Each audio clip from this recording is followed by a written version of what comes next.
Oke, terima kasih, Dok. Jadi, sudah hadir itu pembicaranya. Iya, terima kasih sekali lagi kepada seluruh, teman-teman peserta yang hari ini, apa namanya, menghadiri untuk di kajian kalau saya lihat nih ya, seperti yang saya lihat dari teman-teman yang masuk di Mana Rezeki, biasanya rata-rata nih pasti kita ada punya persoalan biasanya gitu ya. Dan sama, saya juga punya persoalan seperti, mungkin, orang-orang yang lainnya yang memang, teman-teman, sudah pernah mendengarkan, materi dari Pak Nasrullah. Keajaiban itu ternyata, ada polanya gitu loh nyampenya ke kita. Nah, saya akhirnya berusaha untuk, eee, belajar itu, polanya apa sih, gimana sih caranya gitu kan. Nah, di antaranya caranya adalah saya belajar adalah dengan mendengarkan, berbicara langsung, ngobrol-ngobrol yang saya gali semua tuh teman-teman yang saya pikir, saya dengar, saya lihat sudah mendapatkan keajaiban yang dahsyat gitu. Baik, sekali lagi semoga, acara ini, benar-benar bermanfaat buat teman-teman semua, terutama yang selama ini masih merasa, "Saya kok belum ajaib?" Nah, itu pertanyaannya gitu tuh. "Kenapa sih Aiden? Kenapa sih dokter? Kenapa sih" bahkan Pak Nasrullah sendiri gitu, saya sering tanya, "Pak Nas banyak nggak sih yang nanya?" Pak Nas bilang, "Banyak banget Aiden," katanya gitu ya. "Kenapa sih saya belum ajaib? Saya rasanya udah sholat tobat, sudah wah macem-macem," gitu kan. "Kenapa sih kok belum ajaib?" Nah, yuk kita simak sama-sama untuk mempersingkat waktu. Saya undang Dokter Krisanti di hadapan kita. Saya jadi Farhat. Assalamualaikum, assalamualaikum Dok, apa kabar? Waalaikumsalam warahmatullahi wabarakatuh. Yes, Alhamdulillah luar biasa dahsyat Aiden. dahsyat ya. Sholat. Saya senang sekali, terima kasih Dok bisa hadir di, acara kita malam ini. Semoga ini bisa menginspirasi, membantu dari teman-teman yang selama ini bertanya-tanya nih, Dok, "Kenapa ya kok saya belum ajaib?" Kan gitu ya. Baik, sementara, sebelumnya saya, minta boleh Dok memperkenalkan diri dulu Dok, silakan. Terima kasih Aiden. Bismillahirrahmanirrahim. Assalamualaikum warahmatullahi wabarakatuh. Waalaikumsalam. Waalaikumsalam warahmatullahi wabarakatuh. Alhamdulillah wassalatu wassalamu ala Rasulillah wala wala amma ba'du. Senang sekali bisa berjumpa dengan Bapak Ibu sekalian. Saya sebutnya teman-teman aja ya karena biar sepantar gitu ya Aiden. Iya betul. Soalnya saya umurnya juga udah banyak ya. Biar saya ikutan jadi muda lagi gitu. Yes. Ya. Ya teman-teman, nama saya Krisanti. Memang nih kadang-kadang banyak yang nanya sih ya, kenapa sih namanya Krisanti? Wah, kalau itu nanyanya sama bapak saya mungkin ya. Saya nggak bisa mengubah nama saya dan saya syukuri aja apa yang diberikan oleh bapak saya pastinya punya maksud baik ya. Nama saya itu diambil dari bunga krisan. Satu bunga yang ayah saya senang sekali dengan bunga krisan, makanya diberi nama Krisanti. Keseharian saya dokter, masih aktif sampai sekarang, saya bekerja sendiri. Sudah hampir 20 tahun ini saya bekerja sendiri, melepaskan diri dari segala macam lembaga, ya, berusaha untuk berdiri sendiri. Saya bergerak di bidang estetik medik. Di samping itu pekerjaan lainnya sebagai momspreneur gitu ya. Karena bukan hanya sebagai dokter, tapi banyak juga yang saya kerjakan lainnya di luar itu. Kemudian alhamdulillah sampai hari ini saya diamanahi untuk membantu di MRC sebagai ketua MR Peduli. Ya, kalau teman-teman lihat ada bencana, ada event-event yang berbagi gitu ya, kayak kemarin di Ramadan ada berbagi sembako, nah itu yang mengkoordinir saya. Nah, insya Allah yang terdekat ini next adalah kurban. Nah, buat teman-teman yang berkurban nanti, ayo salurkan ke MR Peduli. Kita akan tebar kurban, jadi bukan hanya di MRC dan sekitarnya atau Depok saja, tapi sebisa mungkin saya akan salurkan ke daerah-daerah yang tidak dekat dari sini, gitu, dari Jabodetabek, supaya bisa lebih bermanfaat lagi. Karena banyak sekali di daerah-daerah lain, mungkin kalau Idul Kurban gitu di kota-kota besar itu sudah berlebih ya yang namanya hewan kurban, tapi di daerah-daerah yang nun jauh di sana itu mereka mungkin sama sekali nggak pernah merasakan yang namanya daging gitu ya, makan daging, entah itu daging sapi atau daging kambing. Nah, itu kami berusaha untuk menyalurkan ke daerah-daerah tersebut. Mungkin itu yang bisa saya kenalkan, Aiden. Yes, oke. Ya, jadi kalau di ngobrol sama Bu Santi itu, begitu kita bilang, Dok, gimana kalau bikin acara amal di sini? Wah, langsung dia twing gitu ya. Bakal semangat sekali tuh Dokter Kesanti gitu ya. Oke, Dok. Baik, saya rasa kita mulai langsung ceritakan aja, Dok. Dan saya pikir yang memang kita bisa berbagi mulai dari pertama kali mungkin dokter mengalami suatu ketidakmudahan gitu ya kan, dan sekarang saya serahkan mic-nya kepada Dokter Kesanti. Silakan Dok. Lebih seneng kita ngobrol-ngobrol gitu ya. Masih ngobrol-ngobrol. Ya nggak apa-apa. Kapan sih tepatnya gitu ya? Ya. Kan saya pernah dengar katanya dokter tuh punya, oh ya di MR tuh ada namanya bungkus permen gitu ya. Nah, kapan tuh tepatnya Dok? Bungkus permen apa sih yang pernah dokter rasakan, dapatkan gitu? Iya, baik. Silakan Dok. Terima kasih, Aiden. Sebenarnya ya teman-teman, pada saat saya kenal dan mulai bergabung dengan MR itu justru bukan pada saat dapat bungkus permen. Hmm. Lagi baru selesai tuh. Oh, baru selesai. Baru selesai, jadi lagi mulai naik lagi gitu. Oh, oke. Lagi mulai naik lagi dan lagi menikmati itu.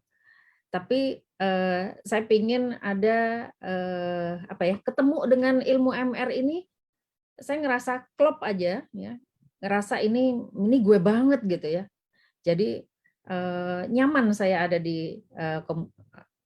dengan ilmu MR ini gitu. Nah, kira-kira 1 tahun habis kenal ilmu MR, justru di situ saya jungkir baliknya luar biasa. Oh, Dibikin 1 tahun nol setelah itu lagi, ya justru ya? ya, dibikin nol lagi. Wow, keren. Gimana tuh Dok? Pada waktu saya pertama kali ketemu Pak Anas, ya, saya ditanya sama Pak Anas, apa alasannya bergabung di sini gitu ya, aktif di MR, apa alasannya? Kalau yang lain-lain mungkin ada yang bilang, iya nih soalnya amanah saya lagi punya amanah, gimana nih, saya lagi punya persoalan gitu. Kalau saya pada waktu itu ditanya, saya bilang, apa ya? Saya nggak kenapa-napa, saya seneng aja sama ilmu ini gitu. Karena memang pada waktu itu lagi seneng-senengnya tuh dan nggak ada persoalan. Jadi saya juga bingung ya, saya mau ngapain gitu ya, nggak ada persoalan gitu. Tapi setelah saya menjalani itu, wow, wah itu luar biasa, langsung jungkir balik tuh. Kata Allah mungkin, oh jangan ngaku kamu udah ngerti nih ilmu, udah tahu ya gitu.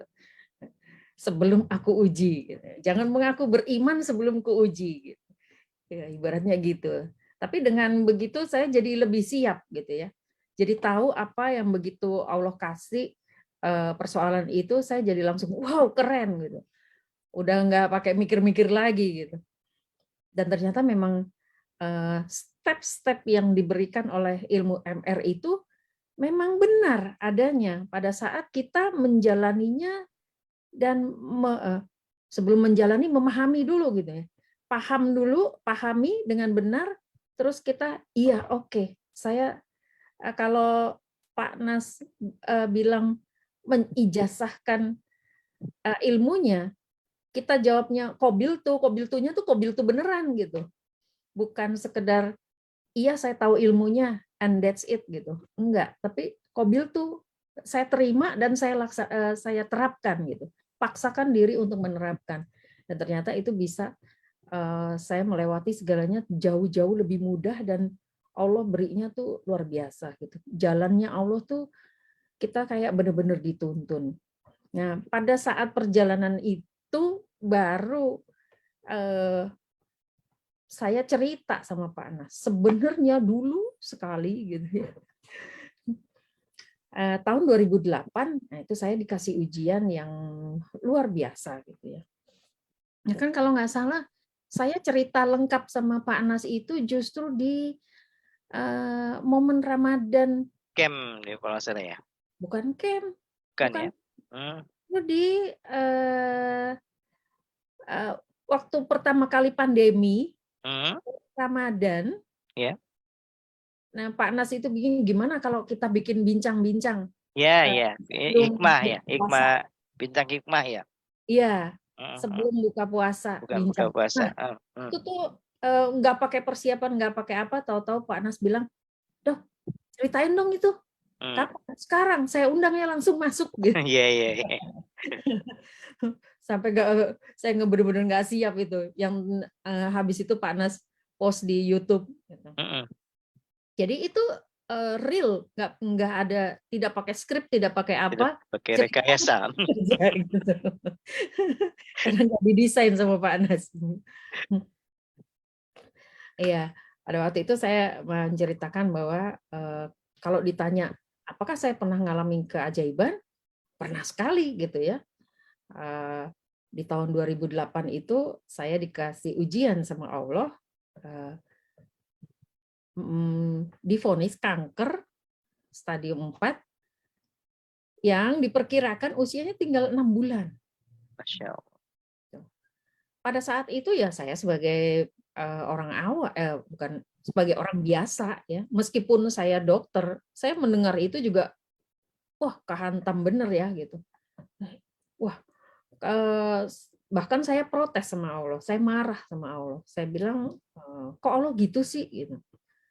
Kayaknya saya udah berusaha jadi muslimah yang benar, jadi istri yang benar, jadi ibu yang benar gitu ya. Berusaha amalnya banyak menurut saya. Tapi ternyata kok kata Allah nggak cukup gitu. Makanya dikasih ujian seperti itu. Marah, putus asa, iya betul. Karena saya tahu pada waktu itu saya langsung mikir ya,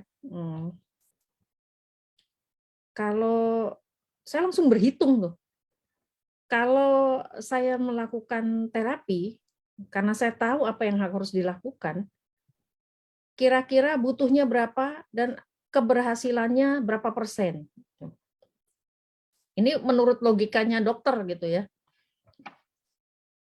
Terus saya pikir-pikir, habis itu dengan perhitungan itu, wah kemungkinan berhasilnya nggak besar, karena udah stadium lanjut. Terus kalau kemungkinannya tidak besar untuk berhasil, ngapain saya lakuin?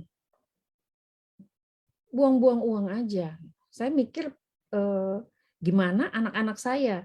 Kalau itu saya habiskan biaya buat terapi, terus yang saya tinggalin buat anak-anak saya apa? Kalau terapinya tidak berhasil. Wah, bergulat lagi nih. Marah lagi sama Allah. Aduh, udahlah kondisi begini masih disuruh mikirin anak-anak lagi gitu ya. Anak-anak harus gimana ini? Nangis terus sampai air mata saya kering. Nah begitu udah nggak bisa nangis, itu baru tuh saya nyadar gitu ya. Saya nangis aja, marah, protes ya sama Allah. Tapi kok saya nggak sholat ya? Itu berhari-hari loh. Nah, di situ saya baru mulai, belum minta ampun sama Allah, belum. Waktu itu masih baru nyadar aja kenapa saya nggak sholat ya, gitu. Baru saya mulai, ambil wudu, sholat. Nah, setelah sholat itu rasanya tuh ada satu ikatan yang, kayak Allah tuh pengen ngerengkuh gitu. Itu saya ngelihat gambar Ka'bah yang ada di sajadah, itu rasanya bisa nangis lagi dan kangen banget. Sampai muncul di pikiran saya tuh, iya ya Allah, kalau ini memang akhir hidup saya minta akhir hidup saya itu adanya di Baitullah. Izinkan saya untuk ke sana. Terus kepikir lagi bahwa kalau Allah kasih kayak gini pasti ada sesuatu gitu. Dan pastinya ini ada kesalahan saya kenapa Allah kasih kayak gini gitu. Tapi saya juga nggak tahu itu apa. Terus bayang-bayang neraka tuh mulai keluar gitu ya. Ketakutan yang luar biasa, yang tadinya saya protes sama Allah kan, saya kan udah beramal banyak. Kenapa kok Allah kasih kayak gini? Itu kebalik jadinya. Kalau saya dikasih kayak gini, emang amal saya cukup untuk menjaga saya untuk tidak masuk neraka. Untuk bisa menyelamatkan saya lewat tuh dari lolos dari ancaman masuk neraka. Itu yang muncul ketakutan itu terus, bayang-bayang neraka tuh terus muncul. Gitu. Nah, akhirnya saya bilang, ya Allah kasih saya kesempatan untuk ke Baitullah untuk minta ampun. Karena saya benar-benar ketakutan pada waktu itu. 6 bulan itu cepet loh. Seminggu ada di dalam kamar nggak ngapa-ngapain aja itu, tahu-tahu udah seminggu gitu ya. Wah, umur saya udah berkurang tuh seminggu. Dari 6 bulan udah kurang seminggu. Wah, ini mesti cepet bener gitu. Jadi saya sungguh-sungguh minta sama Allah, sampaikan saya. Dan alhamdulillah Allah sampaikan. Gitu. Allah cukupkan saya untuk bisa ke Baitullah. Nggak tahu gimana, pokoknya tuh yang namanya piutang-piutang yang lama tidak dibayar, tahu-tahu orang bayar, masuk segala macam sampai saya dalam waktu singkat itu uang tuh ada gitu untuk bisa ke Baitullah. Bukan cuma itu, tahu-tahu tuh ada aja yang nawarin mau umroh nggak gitu. Terus dibantu ngurusin segala macam ya, ngurus visa segala macam tuh cepatnya luar biasa. Jadi kemudian saya sampailah ke Baitullah. Nah di Baitullah itu banyak sekali pelajaran yang Allah kasih di sana. Pada saat saya pertama kali masuk ke Baitullah, itu pas waktunya sholat gitu ya. Waktu itu Ramadan di minggu kedua. Jadi pas nyampe itu nggak langsung kita cuma naruh koper di hotel terus langsung ke masjid, ke Masjidil Haram. Itu azan maghrib. Jadi kita buka terus cari tempat buat sholat. Nah sholat itu sama Allah saya dibikin nggak bisa bangun. Begitu sujud nggak bisa bangun lagi. Itu kayak ditindihin orang gede banget. Saya nggak bisa bangun. Tadinya tuh saya ya refleks aja ya, berusaha untuk karena ngikutin suara imam, saya berusaha untuk bangun gitu. Tapi nggak bisa bangun. Sampai muncul kesadaran bahwa saya kan kesini buat nyerahin diri sama Allah, buat minta ampun. Kenapa saya berusaha melawan apa yang dikasih sama Allah? Nah, di situ tuh saya benar-benar, ya Allah ampuni saya.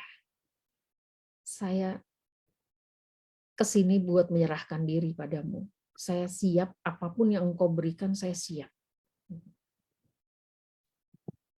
Saya salah ya Allah. Pada waktu itu tuh belum tahu ilmu MR gitu. Tapi udah iya, saya merasa saya rendah banget gitu ya di hadapan Allah tuh rendah banget dan harus merendah memang karena yang punya kuasa tuh Allah gitu. Nah, begitu saya bilang, "Iya ya Allah, aku serahkan diriku padamu." Nah, itu bleng, hilang itu rasa orang yang dudukin saya tuh tahu-tahu hilang gitu. Rasanya tuh ringan, saya bisa bangun. Nah, itu pelajaran pertamanya. Rasanya tuh lega banget habis itu. Terus ringan aja. Udah saya nggak kepikir lagi tuh yang namanya kondisi fisik saya pada waktu itu tuh udah nggak kepikir lagi. Selanjutnya ya udah besok-besoknya ibadah seperti biasa aja. Nah, saya memaksakan diri pokoknya tetap harus puasa, harus ngikutin semuanya karena bisa jadi ini adalah ibadah terakhir saya. Kalau saya kan memang mintanya kalau bisa saya akhir hidup saya adanya di situ gitu, adanya di Baitullah. Jadi saya ini harus jadi ibadah terbaik saya. Benar-benar maksimal. Nah, suatu hari saya habis sholat subuh, duduk di depan multazam, ya habis sholat sunnah, baca Quran, macam. Terus saya diem aja gitu, megangin Quran saya, baru kepikir, ini kan rumahnya Allah ya. Harusnya saya bisa bertanya nih sama Allah. Ya Allah, sebelum engkau cabut nyawa saya ingin tahu alasannya. Kenapa saya diuji seperti ini? Kenapa saya dikasih seperti ini? Ini ada kalammu. Jadi saya memang megang Al-Quran. Ini kalammu dan ini rumahmu. Aku tahu engkau ada di sini. Sekarang jawab ya Allah. Jawab melalui kalammu. Nah itu saya buka Quran. Begitu aja. Dan ayat yang terbuka, saya langsung gemeter pada waktu itu. Allah tuh ada gitu. Saya takut luar biasa pada saat itu. Allah tuh ada. Allah jawab apa yang saya tanya. Saya sempat lihat ayatnya, saya baca gitu ya. Saya bawa Al-Quran sendiri yang ada terjemahannya. Nah, karena kalau Al-Qurannya Masjidil Haram kan nggak ada artinya ya, nggak ada terjemahannya. Jadi saya pakai Al-Quran saya sendiri. Nah, terus di situ tuh menjelaskan bahwa ini loh kamu gitu. Kamu tuh lagi memang ini ya ujian buat kamu gitu. Saya gemeter benar tuh. Habis itu saya masih penasaran gitu. Tapi belum menjawab kenapa alasannya gitu. Kenapa saya dikasih ini? Jadi saya tanya lagi. Iya, tapi alasannya apa ya Allah? Jawab saya. Sampai saya dapat, terus saya buka lagi kan Al-Qur'annya, sampai saya dapat ayat, kalau kamu nggak percaya, apa kamu mau cari Tuhan yang lain? Jadi seolah-olah kalau kamu nggak mau terima ini, nanya mulu gitu, terus yang kamu mau percaya itu siapa gitu? Apakah kamu meragukan Allah? Itu, wah, itu saya di situ langsung langsung sujud, istighfar minta ampun, benar ya Allah ampuni saya. Mungkin ada sesuatu yang saya nggak perlu tahu gitu. Saya nggak perlu tahu, kenapanya tuh saya nggak perlu tahu. Tapi yang pasti adalah Allah itu ingin kita merunduk, ya, ingin kita, nih loh, kamu tuh hamba, nggak usah ditanya lagi. Jangan meragukan Allah yang punya kuasa atas hidup kamu. Kalau kamu nggak percaya, kamu mau cari siapa? Kamu mau cari pelindung siapa lagi? Nah, itu saya benar-benar takut dan itu menyadarkan saya. Terus saya rubah pertanyaannya. Lalu saya harus apa ya Allah? Harus apa untuk mengisi sisa hidup saya ini? Saya dapat ayat yang ruku, sujud, dan bersikir menyebut Allah sambil menunggu datangnya ajal. Oh, itu saya sadar bahwa Allah minta saya, ya udah, ibadahlah sebaik-baiknya, nggak usah mikir yang lain, sampai ajalmu datang. Terus satu lagi yang ayat yang lainnya, bahwa hidup matimu itu adanya di tangan Allah. Dan yang terakhir, surat Yasin ya, yang kun fayakun itu. Tapi nggak kepikir sama sekali pada saat itu saya minta sembuh tuh nggak kepikir. Cuma karena Allah mintanya saya ruku, sujud gitu ya, ya udah itu aja gitu. Dan minta ampunannya Allah sampai datangnya ajal. Ya itu yang saya lakukan. Jadi gimana caranya ibadah sebaik-baiknya, gimana minta ampun terus, sholat tobat, istighfar, dan sebanyak mungkin, sebisa mungkin, kapanpun ada kesempatan umroh, saya umroh lagi. Gitu. Pokoknya harus dipaksakan kuat. Kalau ada kesempatan untuk tawaf sunnah, ya saya lakukan tawaf sunnah. Itu yang terbanyak doanya apa? Doanya yang terbanyak cuma istighfar dan doa sapu jagat. Robbana atina fid dunya hasanah wa fil akhirati hasanah, ya cuma itu gitu. Nggak ada lagi. Sampai waktu itu sampai Idul Fitri saya masih di sana. Terus setelah lewat Idul Fitri ke Madinah,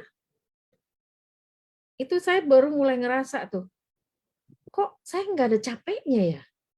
Harusnya secara fisik gitu. Waktu berangkat aja, untuk berjalan aja tuh nggak mudah. Gitu. Karena sakitnya tuh luar biasa. Tapi kenapa ya selama ini saya melakukan ibadah-ibadah ini, kok nggak ngerasa apa-apa, malah rasanya makin seger gitu. Saya nggak kepikir sama sekali untuk ini yang tadinya badan itu disenggol aja sakit gitu, ini udah nggak terasa sakit. Saya tetap tidak merubah doa saya.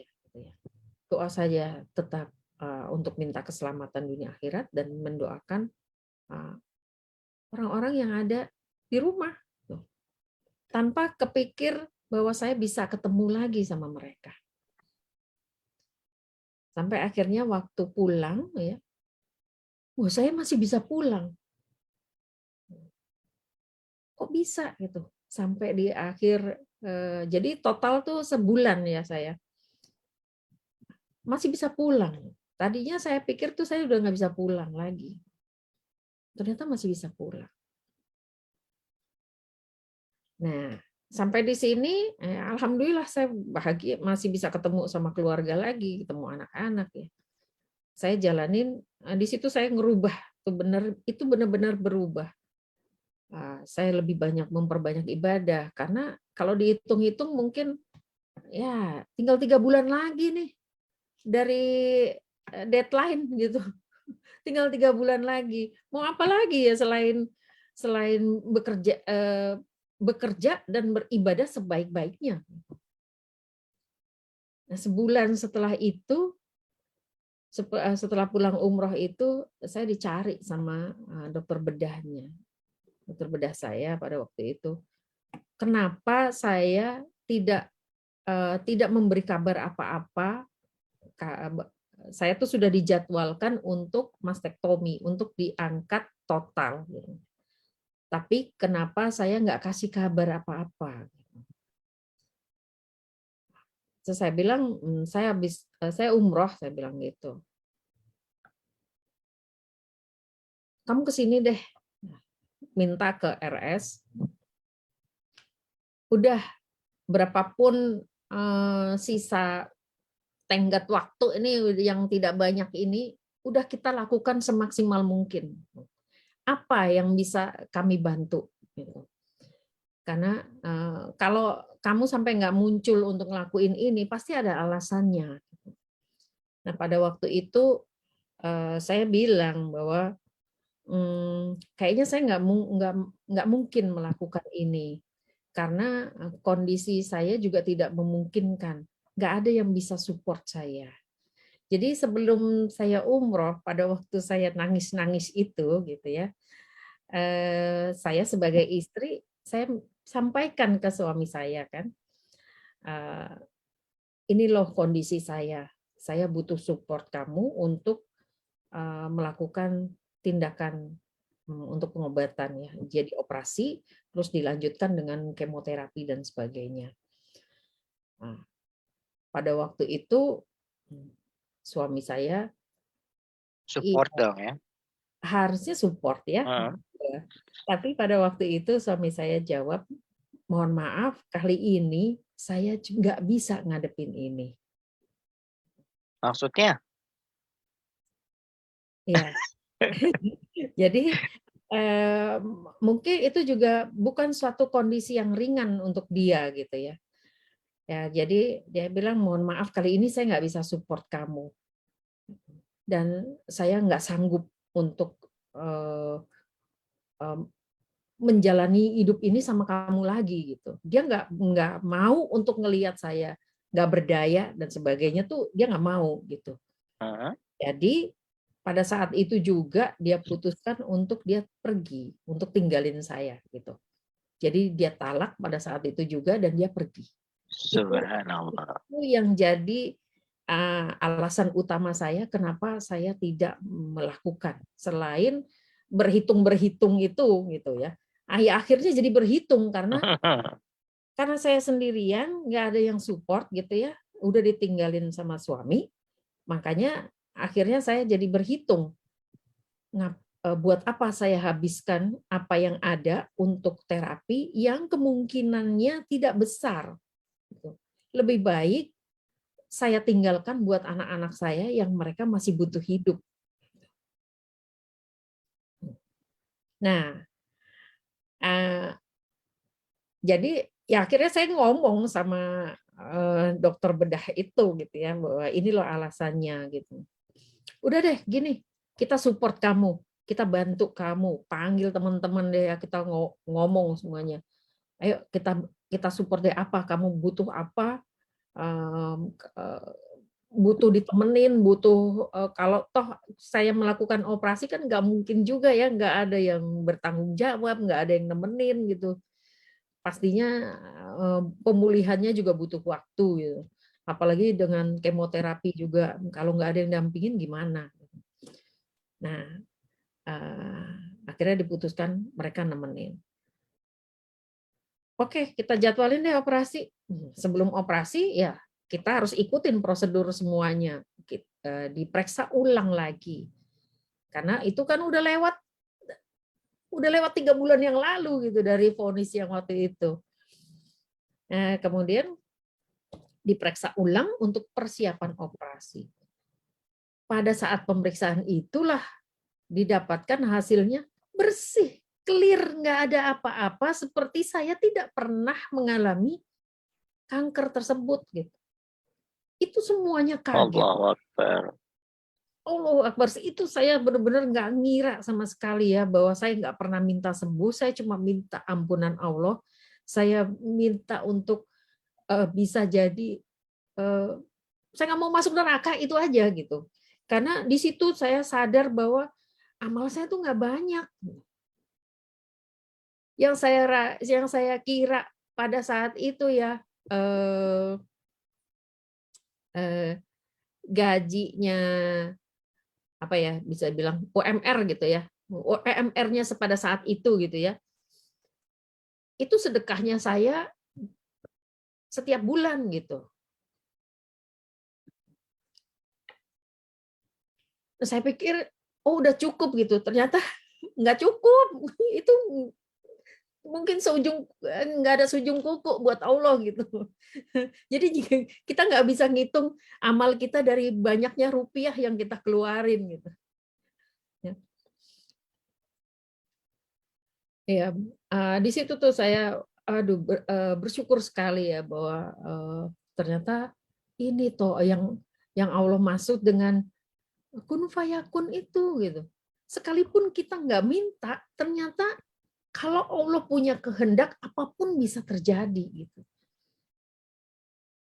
Nah, setelah tahun berjalan, saya benar-benar mulai membenahi diri pada saat itu. Dan saya memaafkan suami saya pada waktu itu ya, karena saya bisa paham ya, saya bisa paham bagaimana saya yang ngalamin nggak mudah gitu ya. Kita kita nih kalau kita ibu orang tua kita tidak sehat gitu, kita juga ikut ngerasa kan ya, gimana kita mau merawat sebaik-baiknya, apalagi anak kita gitu ya, pasangan kita, anak kita, kalau dia kena sesuatu gitu, bahkan apalagi kalau anak ya, kita eh, anak kita sakit panas aja, kita rasanya pingin, aduh saya aja deh yang sakit panas, dia jangan dia gitu. Ya.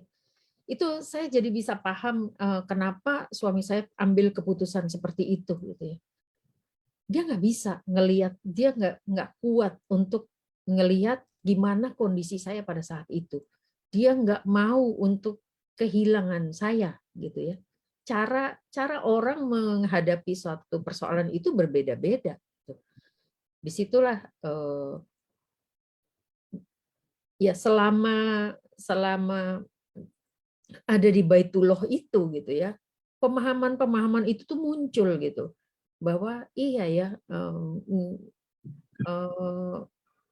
ya cara orang untuk mengekspresikan dirinya itu berbeda-beda. Jadi saya tidak bisa juga untuk marah sama bapaknya anak-anak, kenapa sih kamu ninggalin saya? Tuh. Ini saya ternyata sekarang saya sehat loh gitu.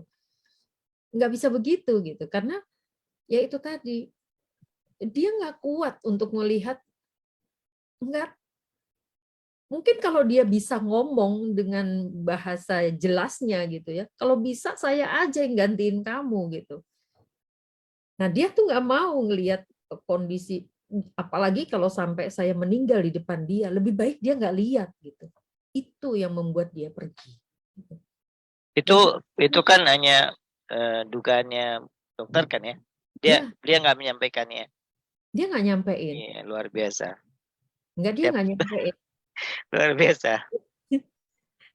Itu membuat saya bisa memaafkan segala sesuatunya dengan lebih ikhlas bahwa iya, apalagi ayat yang itu tadi ya, yang ayat yang saya diminta untuk ruku, sujud, menyebut Allah sampai datangnya ajal. Itu artinya apa yang kita jalanin itu tuh Allah udah gariskan gitu. Jadi saya makin paham lagi apa yang menjadi pilihan bapaknya anak-anak itu, ya Allah sudah gariskan sebenarnya gitu. Jadi kenapa saya harus marah? Dan ternyata enggak kenapa-napa kok gitu ya. Maksudnya sekalipun dia tidak kembali lagi gitu ke saya, tapi hubungan kita tetap baik gitu. Tetap kepada anak-anak juga tetap baik. Bahwa memang dia nggak bisa untuk melihat seperti itu. Nah, sampai berjalannya waktu, saya ketemu dengan Pak Nas gitu. Nah ini, pada waktu itu, pada saat Pak Nas meluncing sebenarnya saya ketemu sebelum Pak Nas meluncing buku Rahasia Magnet Rezeki. Pada waktu itu Pak Nas masih, sebagai, Trainer itu properti ya? iya, tapi saya nggak ngikutin acara propertinya. Saya tuh dari masjid ke masjid Pak Nas Oh. ngasih ceramah sebagai, beliau pada saat itu, muthaifnya Oh, iya. Pembimbing umroh. pembimbing umroh di, Iya. ya itu Mihrab Kolbi. Mihrab Kolbi, Ya. ya. Nah itu tuh beliau memberikan ceramah dari masjid ke masjid.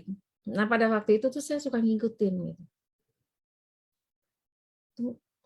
Ini menarik nih gitu. Ini Ustadz muda, tapi bicaranya tuh praktis banget gitu, simple ilmunya gitu, tapi kena. Yeah. Jadi saya ngikutin sampai beliau meluncing bukunya Rahasia Magnet Rezeki. Pas waktu itu ada hari Arafah. Di salah satu acara launching, jadi Pak Nas itu membuat beberapa acara untuk launching bukunya. Salah satunya pas jatuh di hari Arafah itu. Nah, beliau bikin acara yang doa bersama, gitu, dikonek ke Arafah. Wah, itu luar biasa. Itu kena banget ya. Energinya itu dapat sekali. Dan itu makin menguatkan lagi bahwa ya udah sih, hidup ini jalanin aja gitu. Nggak usah mikir-mikir harus ya ajaib itu nggak usah ditungguin gitu. Allah kasih keajaiban yang bahkan nggak keukur sama kita. Gitu. Karena selama saya jalanin ini ya, sebelum ketemu Pak Nas itu, karena saya mesti menjalani hidup saya sendiri, apakah Allah nggak cukupin itu? Cukupin, bahkan lebih-lebih gitu. Jadi pada waktu itu tuh yang sebelumnya itu saya baru mulai merintis untuk kerja sendiri ya. Nah, setelah saya kembali sehat itu Allah kasihnya lebih lagi. Karena pada saat itu fokus saya gimana membesarkan anak-anak saya gitu. Mendidik anak-anak saya dengan baik, ya itu Allah cukupin semuanya. Lebih bahkan. Makanya waktu ketemu Pak Nas itu, saya bilang, nggak ada persoalan, saya lagi senang-senang aja gitu. Nah, setelah saya ikut camp, terus kemudian dilanjut dengan ikut trainer ya, ikut TFT, karena saya bilang ini bentuk rasa syukur saya gitu ya, ketemu dengan satu ilmu yang kayaknya tuh klik banget dengan apa yang saya alami dan pemahaman-pemahaman yang muncul itu klik banget gitu dengan jurus-jurusnya Magnet Rezeki yang Pak Nas sampaikan itu. Saya bilang ini udah saya alamin, ini jurus ini udah saya alamin, jurus ini udah saya alamin, jurus ini udah saya alamin gitu. Hampir semua jurusnya udah saya alamin gitu. Jadi kenapa saya nggak menyebarkan lebih luas lagi, sehingga orang tuh nggak perlu jatuh bangun lagi gitu ya. Ibaratnya ilmu MRI ini jadi shortcut-nya. Gitu.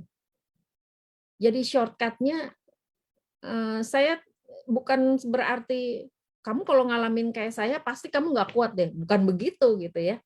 Tapi kalau kita bisa belajar dari kita dapat jalan pintasnya untuk menjadi lebih baik gitu. Kenapa enggak gitu? Kan jalan ke surga itu banyak ya gitu. Ya. Enggak cuma lewat satu jalan aja. Nah, kalau kita dapat jalan yang terbaik, yang lebih cepat, lebih gampang gitu, kita bisa kita bisa mengumpulkan amal lebih banyak. Kenapa kita nggak pilih yang itu gitu? Kenapa kita harus melewat jalan berliku-liku? Itu yang bikin saya bilang saya mau jadi penyambung ilmu ini, Pak Nas. Nah, begitu saya jadi trainer, seminggu kemudian selesai dari ini, selesai dari TFT, itu saya langsung ngisi. Nah, apapun yang saya punya saya sampaikan. Tentunya dengan kisi-kisinya Manet Rezeki ya. Tapi beberapa bulan setelah itu, Allah kasih ujian tuh. Makanya saya ya itu, jangan ngaku beriman sebelum Allah uji gitu. Jadi Allah kasih ujian. Ujiannya apa? Anak saya pada waktu itu hilang. Oh, Anak saya hilang. hilang hilang di luar Masih negeri. kecil gitu, Dok. Enggak, anak saya kuliah. Oh, udah Anak besar saya dong. yang besar, anak saya yang sulung itu dapat kuliah di Australia. Nah, pada waktu itu Wanita ya. perempuan, anak saya perempuan. Pada waktu saya memang nggak nungguin gitu ya. Saya paling nengok dia tuh setahun sekali. Kalau dia lagi ujian besar, nah tuh baru saya ke sana nemenin dia. Nah, pada saat di tahun terakhir, saya bilang, saya nggak nemenin ujian kamu ya, saya datang nanti saat wisuda kamu aja. Oke Bunda, nggak apa-apa, aku bisa sendiri. Ternyata setelah dia selesai ujian, kok saya nggak bisa ngubungin dia ya? Oh, dokter nggak di Australia, dari Indonesia. Dari Indonesia. Kok saya nggak bisa telepon dia? Kok Oke. ininya WA-nya Handphonenya nggak itu, WA nggak nggak aktif. dibalas. Kok nggak aktif? Kok handphonenya nggak aktif gitu? Saya tanya sama adiknya bilang enggak. Aku kira Bunda masih sering ngobrol gitu. Enggak, coba kamu cek deh. Iya ya, kok nggak aktif handphonenya. Nah di situ saya ada sesuatu nih pasti. Terus saya berusaha tanya teman-temannya yang saya kenal gitu ya. Ternyata temennya udah balik ke Indonesia. Udah pulang, udah selesai.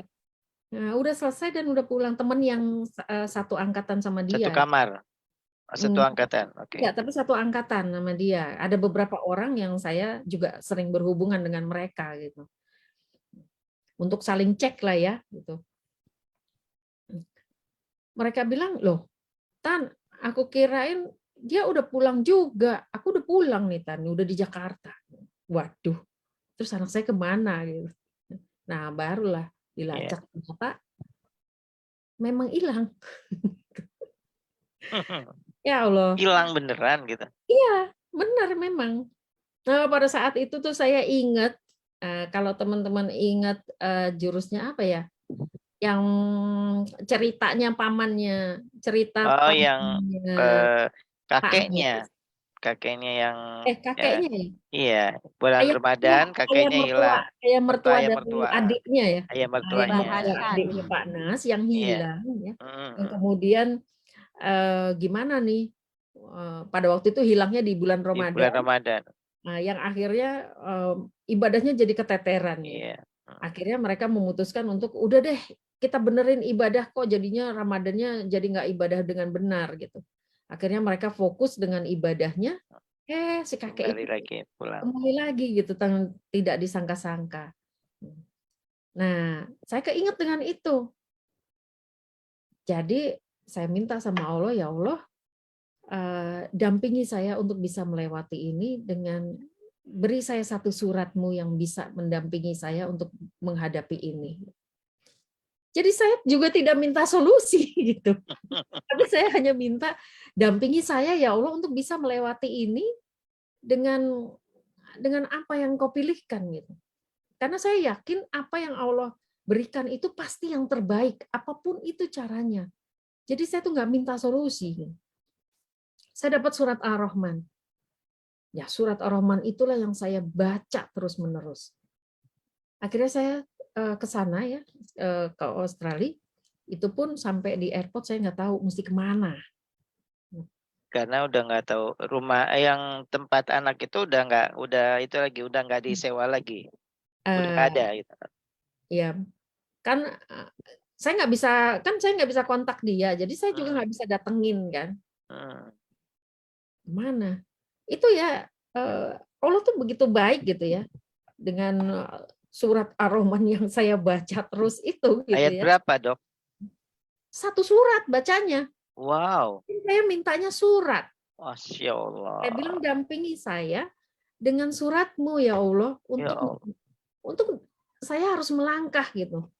Saya pingin saya melangkah Allah tuh ada sama saya gitu. Iya, iya. Dan saya yakin apa yang Allah tuntunkan itu pasti yang terbaik. Jadi saya dapat surat Ar-Rahman ya saya baca terus itu satu surat gitu. Habis ya baca ulang lagi, habis ulang lagi. Itu setiap selesai sholat atau setiap saat? Kapan aja. Kapan aja sambil jalan sambil apa ya saya baca aja terus. Oke.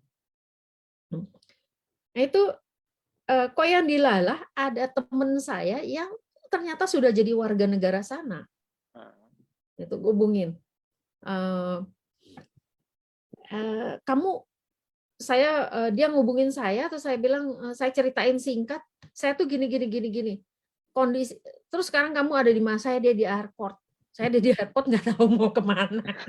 Kok dia bisa tahu Bu Dokter ya. Ada di situ kenapa? Itu caranya Allah. Oh, okay. Mungkin Allah? Posting di Facebook atau apa gitu, saya sedang ada di Australia atau gimana? Enggak. Oh iya? Wow. Keren. Enggak. Ya. Jadi kok dia bisa telepon, kok dia bisa tahu-tahu nanya, hai apa kabar?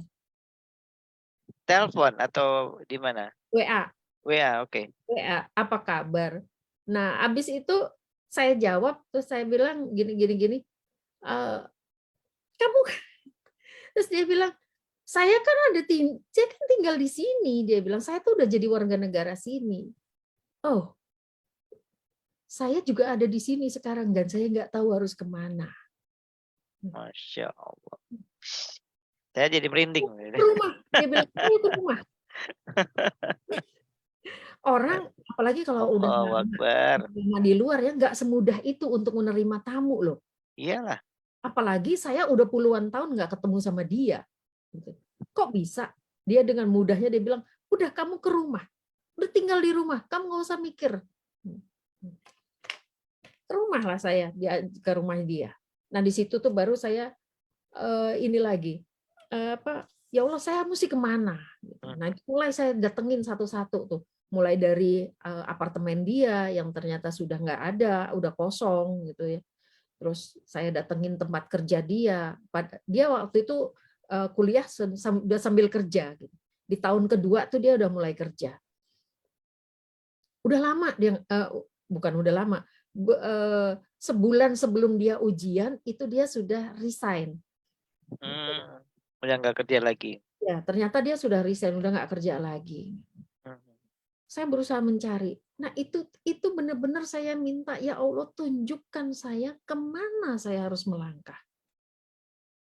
Itu Allah yang tuntun kemana saya melangkah. Sampai di hari keberapa saya nggak ingat, pokoknya saya ngerasa feeling yang kuat sekali, saya harus ke kampus dia. Saya ke Bidik situ. seorang ibu tuh ya.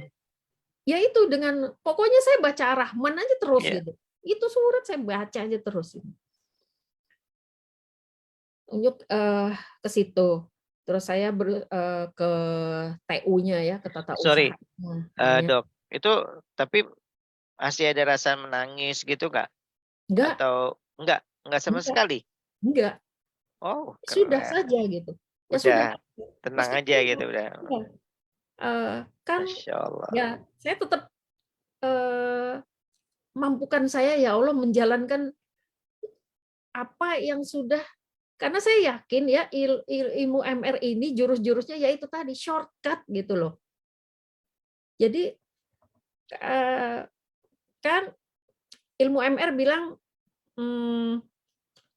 positive thinking, Ya, positive feeling, feeling positive motivation. Ya motivation. itu yang harus dijaga benar-benar gitu.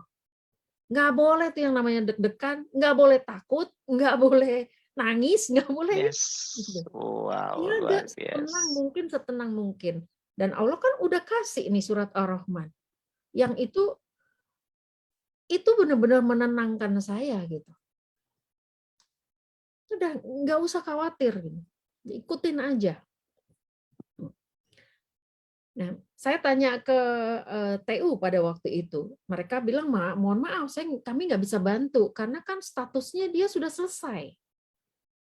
Udah selesai, udah nggak jadi mahasiswa sini lagi gitu. Kita nggak bisa bantu. Terus saya bilang, apa ya, gimana, Cak? Tapi saya yakin dia pasti akan datang ke kampus ini. Dan alhamdulillah ya, TU-nya tuh akhirnya baik gitu. Dia bilang, oke, apa yang bisa kami bantu? Bisa nggak menyebarkan pemberitahuan atau pengumuman ke siapa aja, ke mahasiswa, gitu ya, bahwa dia itu, nama anak saya itu ada sesuatu yang dia harus urus terkait dengan kelulusannya, gitu. Apapun alasannya deh, Hmm, pokoknya harus undang dia datang. undang dia untuk datang ke sini, gitu. Terus, oke oke. Mereka mau akhirnya membuatkan itu. Mereka blast email sebanyak-banyaknya gitu ya, ke mahasiswanya untuk, siapapun yang melihat, eee, anak saya atau mungkin anak saya sendiri yang menerima email itu, bawa atau dia sendiri datang ke universitas karena ada persyaratan kelulusan yang belum selesai, gitu. Nah, eee, pada waktu itu, kebetulan saya juga didampingi sama, teman saya yang, eee, ternyata dia di DVI. Apa itu? Mmm, Itu ya, biro detektif itu ya? Oh, bukan bagian bukan investigasi ya? Apa? investigasi, iya, Heeh, itu bagian forensik. forensik ya? Bagian forensik itu ternyata ya, kepolisian sini, kepolisian Indonesia itu punya namanya tim DVI Hmm, yang di bagian forensik. Eee, kalau kayak ada apa, kecelakaan pesawat tinggal ada terbang ya, giginya gitu ya, ya? Heeh. Nah, mereka itu sedang ada kerjasama dan pelatihan di kota yang sama, Oh, di situ. Indonesianya sedang lagi ada kerjasama latihan di situ? Betul, sedang ada Masya Allah. kerjasama. Pada Iya. waktu itu saya kepikir ya, siapa lagi yang bisa saya minta tolong ya, untuk, saya dapat info lain gitu. Heeh. Oh iya, saya ingat satu nama, habis itu saya WA, dia bilang, "Saya lagi ada di Melbourne." Saya lagi ada Allahu pelatihan gini gini gini. Akbar. Oke deh, jadi dibantuin juga gitu ya. Masya Terus Allah. mereka bilang, siap-siap ya Bu, kalau sampai ternyata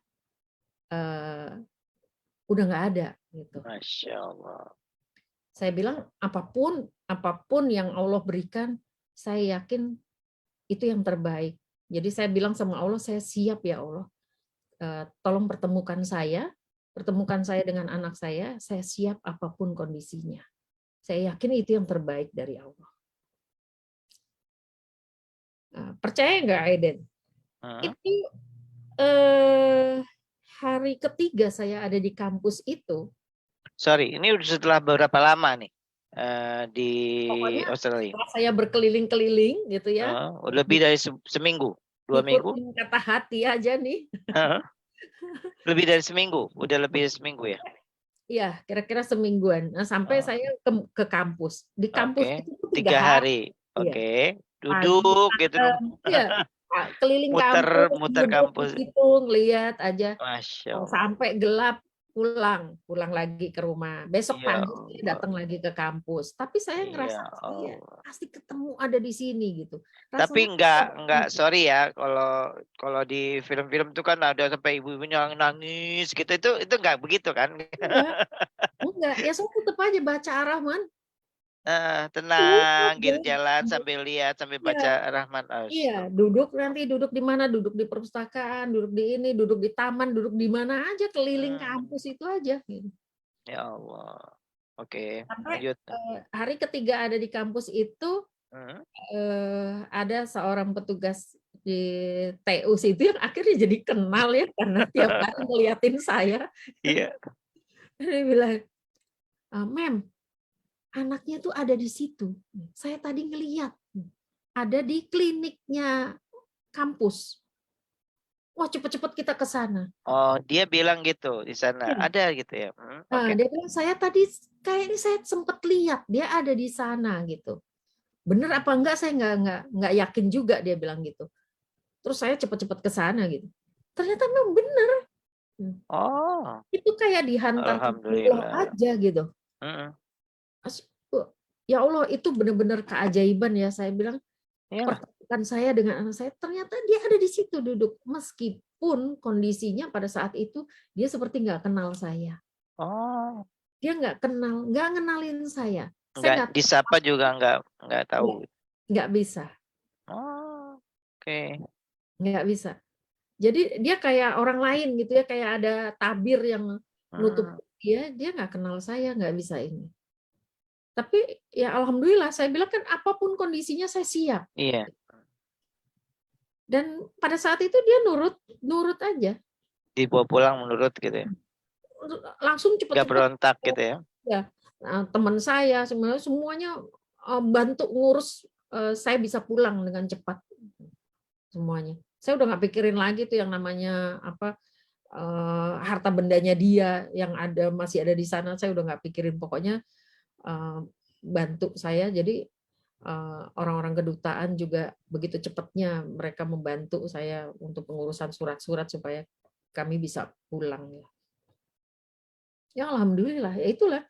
Allah kasih keajaiban luar biasa. Masya Allah. Meskipun ya sampai di sini ujian lagi ya, bagaimana menyadarkan anak saya nggak tahu apa yang terjadi gitu. Ya dengan terapi 1 tahun dia baru bisa balik. Wow, luar biasa sekali dok. Aduh. Habis itu ada lagi sama perjalanan itu. Yes. Selama menjalani terapi anak saya, Allah kasih ujian lagi. Saya harus kehilangan perusahaan saya. Gitu. Pada waktu Maksudnya itu, gimana? Saya punya satu usaha. Saya memproduksi kosmetik. Itu Allah kasih luar biasa ya. Yang saya jalani dengan simple aja gitu ya. Itu Allah kasih hasil luar biasa. Nggak laku di Indonesia, tapi laku di Malaysia, Filipina, Korea Wow, keren. pada waktu itu. Ya. Tapi ujiannya ternyata dari situ. Gitu. Hmm. Ternyata ada perusahaan, tahu-tahu saya dapat panggilan dari Mahkamah Internasional Hmm. bahwa saya plagiat. Wow. Plagiat Hmm. apa gitu. Hmm. Ternyata ada satu perusahaan dengan nama yang sama. Wow. Nama yang sama Di Indonesia juga. Korea. Oh, di Korea. Masya Makanya Allah. urusannya sama Mahkamah Bisa. Internasional. Masya Allah. Jadi luar biasa itu banget ya. Akhirnya saya berurusan hukum internasional. Ya Allah. Sampai pada waktu itu ya dibilang kalah lah ya saya ya, Ya. karena dia sudah establish 10 tahun. Sedangkan saya pada waktu itu baru mau memasuki tahun keempat. Gitu. Jadi akhirnya saya tidak menang di mahkamah. Ya, saya harus mengambil, diputuskan bahwa saya harus menghentikan semuanya dan tidak memakai nama itu lagi. Gitu. Ya sudah, jadi mau tidak mau dipilotkan gitu, diberhentikan semuanya, dipilotkan, dan itu wow keren gitu ya. Jadi saya yang selama hidup saya berusaha untuk tidak pernah punya amanah.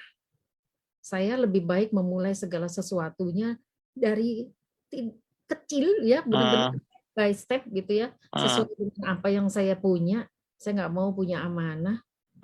Ada saat saya harus menghentikan perusahaan itu, berarti menghentikan juga produksi. Tiba-tiba punya amanah ratusan juta gitu. Karena itu pabrik nggak bisa diberhentikan begitu saja. Bahan baku yang sudah saya beli gitu, bahan baku untuk produksi selanjutnya. Mau nggak mau kan harus dibayar. Menghentikan produksi artinya ini ada tenaga kerja yang tiba-tiba harus berhenti buat juga. Buat PHK ya, pesangon segala itu. Efeknya banyak sekali itu. Masya Allah. Dan itu luar biasa. Yang nggak pernah punya amanah, nol, tiba-tiba langsung wow keren gitu ya. Saya sampai nggak tahu ini mesti dibayar pakai apa gitu ya. Gimana caranya gitu. Ya lagi-lagi Allah tuh mengajarkan kita ya, jangan cepat puas diri, merasa udah besar gitu ya. Apalagi saya waktu itu kan ya itu tadi, di sini nggak laku gitu. Kosmetik saya tidak dikenal di sini. Iya, iya. Dikenal di luar. Subhanallah. Keren banget ya gitu ya.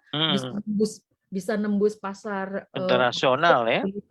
Sampai ke Korea yang kosmetik Korea itu kan bisa dipilih jadi acuan juga buat kita di Asia gitu ya.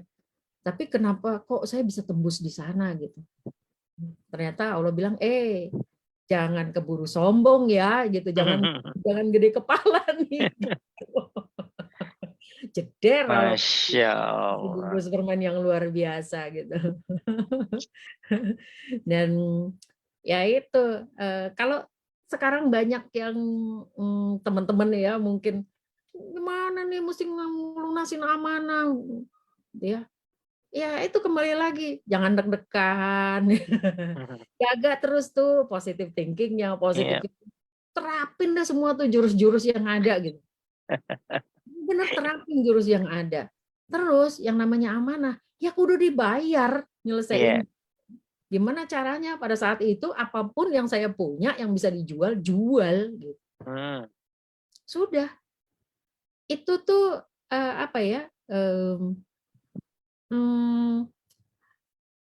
merendahkan diri itu bukan cuma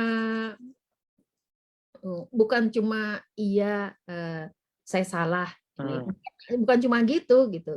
Ini yang namanya harta benda kita itu juga bisa membuat kita nggak inget sama diri kita gitu. Nah pada saat kita dikasih eh, eh, kenikmatan sama Allah kan kita sering nggak inget tuh, gitu Iya.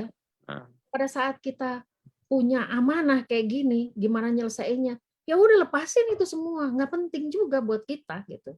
Masya Allah. Ini memang harus diselesaikan gitu. Jadi ya saya benar-benar kembali dari nol itu. Apapun yang saya punya Gitu. saya lepaskan pada saat itu. Dok, tunggu dok. Ya maaf ya. Biasanya kan apalagi perempuan gitu. Ada nggak sih perlawanan lagi gitu? Misalnya, "Kok gue lagi sih, gue lagi," gitu misalnya kan gitu ya. Ya, Terus nangis-nangis atau gimana gitu, ada kayak gitu dok? kalau nangis sih enggak ya. Hmm. Malah jadi ketawa gitu. Dia bilang, ya Allah, belum cukup ya pelajarannya ya. Enggak, emang nggak ada perasaan gitu kan? Tapi itu udah nggak nangis sih, pada waktu itu udah nggak ada nangis gitu. Tapi ya memang kita harus bisa mengelola itu gitu ya. Anak-anak dok, nah ini saya tanya deh, anak-anak nangis nggak atau merasa nggak, "Duh, mobil mau dijual," gitu misalnya, apa yang dijual waktu itu dok? Rumah gitu apa? Nggak sampai yang jual rumah kan? Rumah enggak, Mobil lah ya kali ya? mobil iya, ya Iya. mobil Nggak. iya dan eh, tabungan emas. Tabungan Oke. emas itu menyelamatkan loh teman-teman. Iya, iya, iya. Kalau kalau sekarang ya MR ini membuat dinar ya itu bener banget gitu ya karena Ini bukan value-nya bukan iklan ya dok ya? bukan iklan karena kan saya juga ngalamin sendiri. Iya, iya, iya, iya. Kebetulan keluarga saya terutama ayah saya dulu itu memang mengajarkan seperti itu gitu. Bapaknya anak-anak tuh juga gitu keluarganya Hmm, dari bapaknya anak-anak itu juga punya pola yang sama. Jadi hmm, kami itu setiap kali ulang tahun kita nggak pernah merayakan besar-besaran, nggak pernah, hmm, bersyukur aja gitu hmm. ya. Kita doa bersama, syukur dan beli emas. Dari umur berapa dok? Dari anak lahir. Wow. Dikasihin ke Pokoknya anaknya gitu hadiah ulang tahun? simpan kan sebagai ini setiap tahun ulang tahun itu pasti kita beli emas. Berapapun gitu? Berapapun uang yang ada yang kita mampu pada saat itu gitu ya. Di tahun yang kita bersangkutan berapapun kita selalu belikan emas. Dan itu ada gunanya banyak ya kayak gini ini Iyalah, betul. tiba-tiba saya harus menyelesaikan amanah yang tak terduga yang luar Hmm, biasa jumlahnya hmm, juga gitu. hmm. Menyelamatkan banget itu emas karena emas yang Nah, dulunya harganya kan naik ngikut ya. yang mungkin harganya dulu segram 100.000 Hmm. terus pada saat saya jual udah jadi 800.000 satu gramnya. Iya, Jadi membantu banget itu emas. iya, Jadi iya, iya. ini bukan iklan tapi teman-teman yang Iya, iya, iya, iya. belum Masuk tuh mulai barang. nabung emas, yuk nabung gitu. Iya, Karena iya, kita iya. nggak tahu loh, Allah kasih ujian apa buat kita gitu ya. Kita Yes. tuh nggak akan pernah bisa lepas dari ujiannya Allah. Kenapa? Ya Allah udah bilang, jangan mengaku beriman pada saat sebelum keuji gitu. Jangan Iya, mengaku iya, iman sebelum keuji. Dan kita itu sebenarnya naik kelas. iya. Kapan naik kelasnya kita nggak tahu. Pada saat Allah ingin kita naik kelas lebih baik, Allah pasti kasih ujian. Dok, Sama dok. Sorry dok, saya ini. Dan saya masih penasaran nih. Masa iya sih dok, nggak ada apa yang namanya drama-drama dikit lah dengan anak-anak gitu ya. oh. Oh, kenapa sih mesti dijual? Aku kan nggak bisa gini, nggak ada sama sekali drama kayak gitu. Ada lah pastinya kan. Hah? Gimana Anak-anak dok? nggak tahu ya. Hmm, mungkin anak-anak udah tertempa ya Eh, dari waktu saya yang waktu sebelumnya itu nggak sehat itu ya. nggak sehat itu gitu. Anak-anak tuh Hmm, sudah tertempa dengan itu. Jadi Masya mereka Allah. jauh lebih dewasa dibandingkan usianya. Gitu. Hmm, Jadi ya, ya ya. biasa aja mereka nak eh, anak-anak Bunda mau lepasin ini ya, ini karena kasusnya begini. Kami tuh biasa berdiskusi. Oke. Kami biasa berdiskusi gitu ya. Cerita lah ya semuanya Iya. ya. cerita apa adanya, udah Ya. kayak temen aja gitu. Hmm. Nah, sama pada saat saya dapat persoalan itu ya saya bilang, ini kondisinya gini gini gini gini. Ya udah Bunda, apapun yang Bunda lakukan kita support gitu. Nggak Luar apa-apa ya, kita biasa. nggak punya mobil lagi, kalian harus naik kendaraan umum. It's okay, nggak apa-apa. Luar biasa. Iya. Halo. Bukan cuma bukan cuma mobil, emas. Ada yang punya gaji yang pokoknya Tolong itu suaranya, sorry, itu kayaknya ada kebuka tuh siapa tuh ya, yang baru masuk tuh kayaknya. Ya silakan Bun. jadi ya begitu aja. Kalau ujian yang kecil-kecil banyak, Hmm. banyak lagi gitu. Iya iya iya. Ya sudahlah gitu. Buat saya ya wow keren gitu, wow keren. Hmm. Kita yakin aja bahwa Allah tuh pasti akan kasih sesuatu yang bagus gitu setelahnya. Permen Yes. manis itu pasti ada. Nah, Jadi sorry, saya agak mulai skip sedikit karena waktu ya, Dok. Eh, ya itu kan bungkus permen ya, kalau dibilangnya terakhir ini kan ya. Permennya apa, Dok? Gitu di balik itunya, Dok. Boleh bisa langsung masuk ke situ biar bisa ini mungkin ada nanti waktunya bisa kita pakai buat tanya jawab atau gimana? permennya apa? Hmm. Permennya apa? Peningkatan dari kerjaan saya ya dari Heeh. Kan udah sempat nggak ada perusahaan tuh, ya kan? sempat nggak ada perusahaan, tapi habis itu ada perusahaan-perusahaan lain yang menawarkan kerjasama dengan saya. Hmm. Jadi bukan punya saya, tapi saya kerjasama dan itu jalannya bagus banget, gitu ya, Oke. Hmm. sampai sekarang dan peningkatannya tuh luar biasa.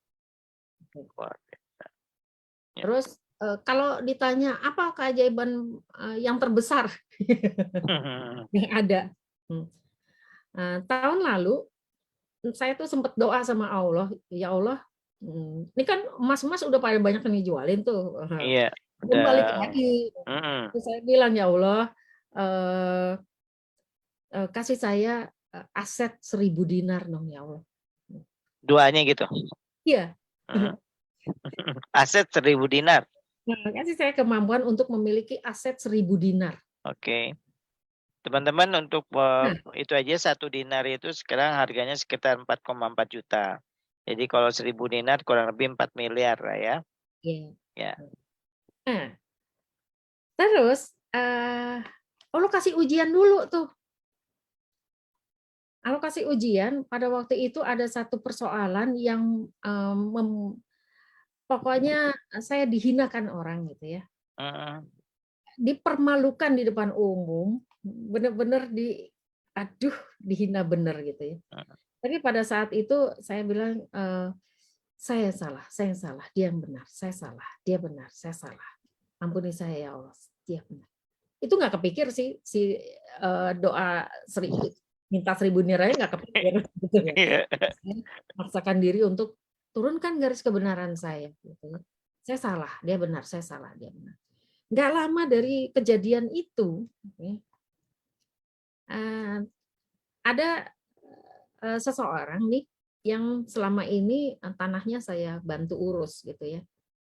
Karena beliau tidak ada di sini, jadi urusan pajak itu tanah ya PBB apa perawatan tanah itu gitu, itu kami yang mengurus gitu.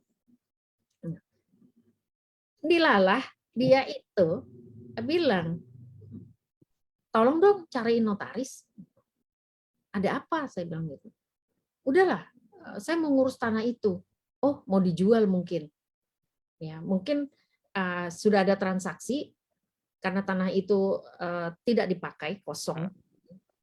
Sudah lama kosong. Mungkin sudah dijual sama dia gitu. Dia minta tolong dicarikan notaris untuk transaksi. Surat-suratnya ya. Oke. Tapi begitu saya udah dapat notaris, saya bilang, nih udah ada notaris nih. Oke. Terus tahu dia bilang, tolong siapin data kamu juga. Oh, buat apaan? Saya bilang. Kan itu tanahnya dia gitu. Saya bantu aja uruskan ini. Enggak. Siapin aja data kamu. Begitu dia datang, ini dia ketemu dengan notaris. Dia di luar kota ini orangnya. Iya. Oke. Nah, pada saat itu udah janjian datang untuk nemuin notaris. Oke, kita urus di sana gitu. Datanglah di notaris. Di situ dia baru bilang, kayaknya saya nggak akan, ini udah nggak kepegang sama saya gitu. Karena selama ini kamu yang ngurus ini saya kasihkan ke kamu. Oke. Makanya sekarang ada di notaris ini supaya semuanya balik nama buat kamu. Boleh tahu dok berapa meter tanahnya? Tanahnya 1000 meter. 1000 meter. Ya. Wow. Oke. Nah, saya kaget ya pada waktu itu ya. Saya Beneran? sekarang kaget. Beneran ini gitu. Iya bener. Terus saya kan, saya jadi keinget sama doa saya itu gitu. 1000 dinar gitu. Itu saya buat anak saya. Terus saya juga bilang, boleh nggak kalau diatasnamakan anak saya? Iya. Boleh, terserah kamu. Nah, diuruslah dengan cepat, ganti nama tuh. Iya. Selesai urusan notaris, baru saya cari tahu berapa sih nilai tanah itu sekarang. Iya. Nilai tanah itu nilainya 10.000 dinar. Allahu Akbar. Luar biasa ya. Allah kalau udah mau kasih sesuatu. 10.000 dinar nilainya sekarang ini. Jadi saya Allahu Akbar. 1.000 dinar, Allah kasih 10.000 dinar. Allahu Akbar. Itu saya sampai ya Allah. Nah, Fabi ayat ala irobikum kasiban. Udah nggak bisa bilang apa-apa gitu loh. Jadi kita nggak perlu mikir pakai logika gitu. Kita nggak perlu juga mendikte Allah gitu. Jalanin aja jurusnya, jalanin gitu. Dan jaga terus energi kita, jaga energi positif. Allah akan pilihkan yang terbaik buat kita. Itu aja sih. Luar biasa.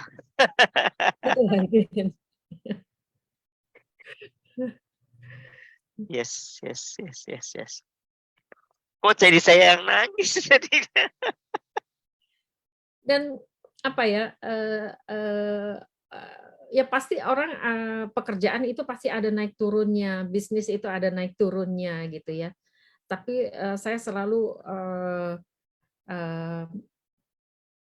kalau toh misalnya ya ada di hari-hari saya kayak waktu pandemi aja. Waktu pandemi itu kan saya sama sekali nggak bisa kerja gitu ya. Mungkin bukan cuma saya, semua orang juga semuanya berhenti gitu ya. Iya. Itu benar-benar saya 6 bulan full itu nggak kerja sama sekali. Itu ya sudah makan seirit-iritnya aja, apa adanya aja gitu. Nggak perlu mikir juga dan nggak perlu berkeluh kesah. Yakin aja, pasti siklus itu akan siklusnya akan terus berputar lagi ya dok ya. Nggak akan diem dia. Ya, nggak ada kondisi yang terus ada di bawah terus gitu. Ya. Atau di atas terus juga nggak ada yang terus di atas terus ya. Itu pasti akan berputar. Jadi kita nggak perlu khawatir gitu. Kita nggak perlu megangin yang udah lewat, ya. Yang udah lewat kita nggak perlu sesali terlalu dalam. Kita nggak perlu khawatir apa yang ada di depan gitu. Jalanin aja karena selalu akan berputar, akan berganti. Iya. Wow, luar biasa sekali, dok. Memang apa namanya itu saya bilang tadi teman-teman. Kalau saya boleh ini sedikit, dok, saya coba intisarikan polanya Dokter Kris ini. Ya, pertama ditegur ya sama Allah gitu ya. Nah biasanya kan pada saat kalau udah ditegur itu, apalagi tegurannya udah nggak main-main gitu ya, kayak dokter tadi ditegur dari vonis dokter yang bilang katanya udah tinggal 6 bulan gitu ya kan. Memang terjadi perlawanan ya, biasanya kan gitu kan, why me kan gitu kan, kenapa gua gitu ya, kenapa saya Allah kan gitu ya. Dan akhirnya baru sadar, jadi polanya ditegur, perlawanan, kemudian sadar, bertobat gitu ya dok ya. Nah Betul. bertobat kemudian baru dikasih ujian. Nah ujian ini biasanya ada dua, ada yang berbentuk kenikmatan ya dok ya, ada yang Iya, berbentuk cobaan lagi kan gitu. iya. Nah Oke. dokter ini juga dikasih nih mulai dari cobaan dan maupun sampai kenikmatan. Kuat nggak nih kita nih gitu kan. Nah, Oke. siklus ini berulang terus gitu kayaknya dok ya. Berulang, lalu ada cobaan lagi. Masih kuat nggak kita gitu ya. Kalau nggak kuat balik dari nol lagi gitu kayaknya ya dok ya. Nah, Oke. kalau kuat akan naik kelas nih kita. Kan gitu ya. Naik kelas gitu. Seperti tadi ada teman-teman di chat nulis, ya cobaan orang itu memang sesuai dengan kemampuan orang itu juga gitu loh. Iya. Semakin kuat akan lagi naik lagi. Persis lah kayak orang ujian untuk anak kelas 6 SD gitu ya. Tentu beda dengan ujian untuk anak kelas 3 SMP gitu ya dok ya. Hmm. Nah memang akhirnya kita mesti bersiap terus untuk diuji sama Allah. Karena kadang-kadang Allah memang karena sayang sama kita ya. Karena sayang, Allah tuh ingin dengar rengean kita gitu ya enggak. Dengar tangisan kita di sajadah gitu ya kan. Karena Allah satu-satunya yang paling mudah manusia saya rasa menangis kepada Allah itu ya lagi kita di titik terendah gitu biasanya ya dok ya. Jarang gitu ya kan dok kita dapat hadiah gitu ya kan.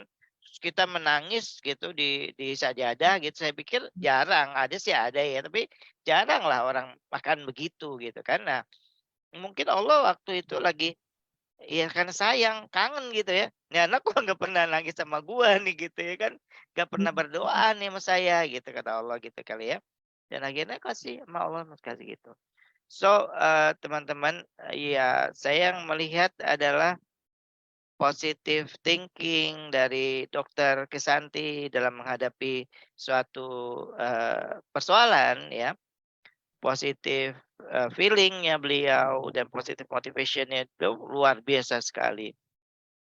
Oh iya teman-teman, kalau tadi kita bilang bungkus permen apa sih? Itu di Magnet Rezeki namanya ada jurus ya. Di Magnet Rezeki itu sebetulnya ada 101 jurus. Hanya saja di awal-awal kita belajar biasanya 3 jurus gitu atau paling banyak 10 atau 11 jurus lah ya, Dok ya. Nah, salah satu di antara jurus yang 11 ini adalah Paradox of Candy namanya. Paradox of Candy itu adalah paradoks atau apa ya namanya, kejadian tidak biasa yang dialami oleh yang dilakukan oleh seorang manusia ketika mendapat sebuah permen gitu ya. Boleh saya izin sebentar ya menjelaskannya, Dok. Jadi kalau misalnya di kantong saya ada permen ya buat teman-teman yang baru mendengarkan Magnet Rezeki ya. Saya tawarin nih teman-teman, "Saya punya permen nih," gitu ya. Siapa yang nggak suka seni permennya kan. Tapi ketika saya tawarin, saya keluarin dari kantong saya gitu, itu permennya taruhlah Silver Queen gitu ya, coklat Silver Queen, tapi udah dalam keadaan terbuka gitu ya. Mungkin udah agak meleleh-leleh dikit di kantong saya gitu kan. Saya kasih gitu. Kira-kira teman-teman mau nggak? Yes, enggak ya pasti. Mungkin dengan beberapa alasan ya kan. Tapi terus kemudian saya bilang, saya ada lagi deh di kantong kiri saya nih satu lagi Silver Queen, tapi masih dalam bentuk plastik yang masih dibungkus gitu ya kan. Saya kasih lagi sama teman-teman, kira-kira teman mau ambil nggak gitu. Yes, teman-teman mau ambil. Oke, setelah diambil, saya bilang, "Iya udah makan deh." Kira-kira apa yang teman-teman lakukan? Iya, dibuka bungkusnya, ya kan.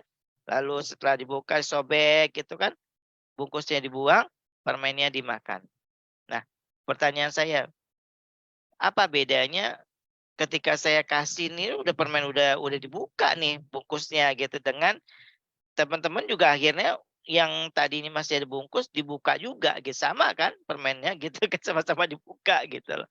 Nah, apa bedanya? Yes, bedanya adalah teman-teman mau menerima, permen dengan bungkusnya. Nah, begitu juga dengan hidup gitu loh.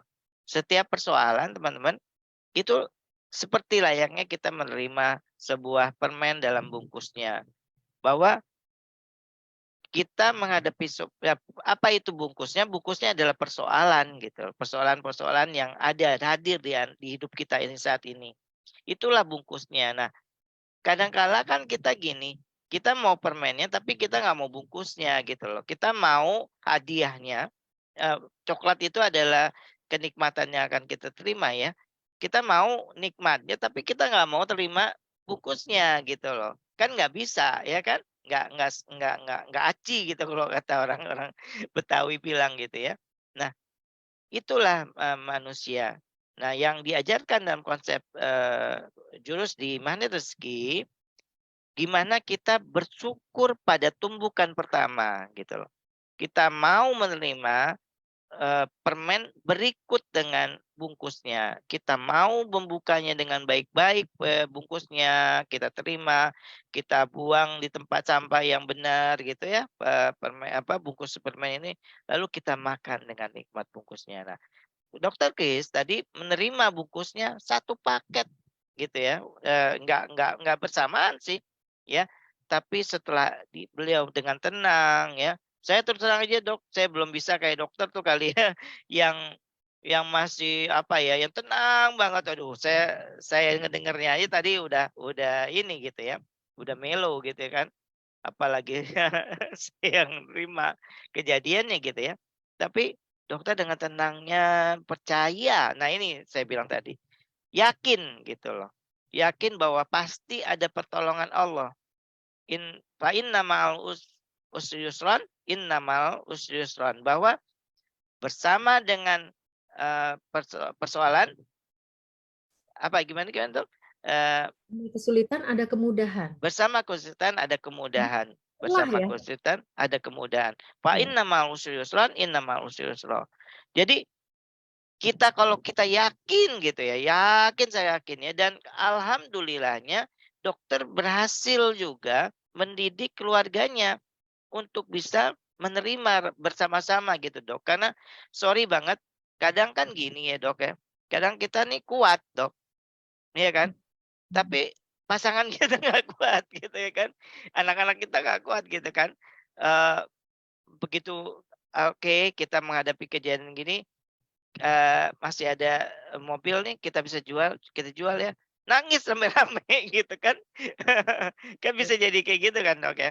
Nah, ini alhamdulillahnya nih kuat juga gitu loh, ya, alhamdulillahnya kuat juga gitu. Jadi semua mendukung gitu ya, memang luar biasa sekali gitu. Wow, keren teman-teman,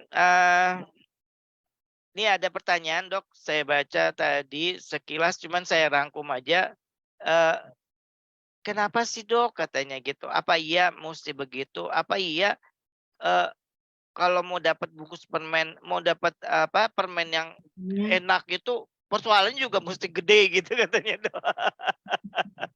"Bisa nggak sih mau dapat permen yang enak, tapi bungkusnya kecil aja Dok?" gitu. Sampai kecil aja.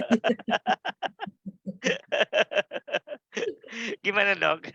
Mungkin gini ya, teman-teman, kita, ini semua pasti pernah sekolah gitu ya, Iya semua pasti pernah sekolah. Pada saat kita, kelas 1 SD gitu ya, iya pada saat kita mau naik ke kelas 2 SD, kita dikasih soal soal kelas 1 SD kan, iya. Nggak mungkin satu SMA ya. 1 SMA gitu, Iya sesuai dengan kelasnya. Nah, pada saat kita sudah SMP ya, ini kita, udah SMP nih, kelas 1 SMP nih sekarang kita. iya kita mau naik ke kelas 2 SMP. Nggak mungkin kita dikasih nggak mungkin kita dikasih ujian, ya, dikasih pada saat kita mau naik kelas dikasih ujian dengan soal anak kelas SD. 4. Nggak mungkin gitu. Iya, iya, Pasti dikasih sesuai dengan kelasnya gitu. iya, Begitu terus ya. iya. Pada saat kita mendapatkan ujian tersebut, pada saat itu rasanya juga, aduh ngerjain soal itu susah bener sih ya ini ya, gitu ya. Tapi ternyata kita bisa kok ngelewatinnya. Iya. Buktinya apa? Buktinya kita naik kelas gitu ya. Iya. Itu kita Buktinya naik, lulus ya. kita bisa melewati SD kita, Iya, kita bisa melewati SMP kita, iya. kita bisa lewat SMA kita. Nah, mungkin yang teman-teman yang kuliah, Yes. setiap apalagi kuliah ya, di mana pada waktu itu kita saat kuliah kan belajar udah nggak ada yang ngawasin, nggak ada yang Iya, nungguin, terserah iya. kamu belajar apa nggak belajar. Yang penting pada saat ujian bisa ngerjain gitu kan, Hmm. kuliah. Itu juga ujian, pada saat ujian juga bisa nggak sih nih gitu ya. Hmm. Ternyata kita bisa kok.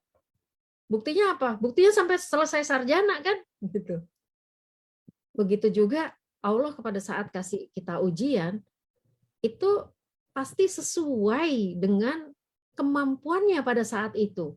Nggak mungkin Allah ngasih ujian yang kita nggak bisa lewati. Pasti bisa. Nggak usah pikirin permennya dulu gitu. Iya. Nggak usah pikirin permennya.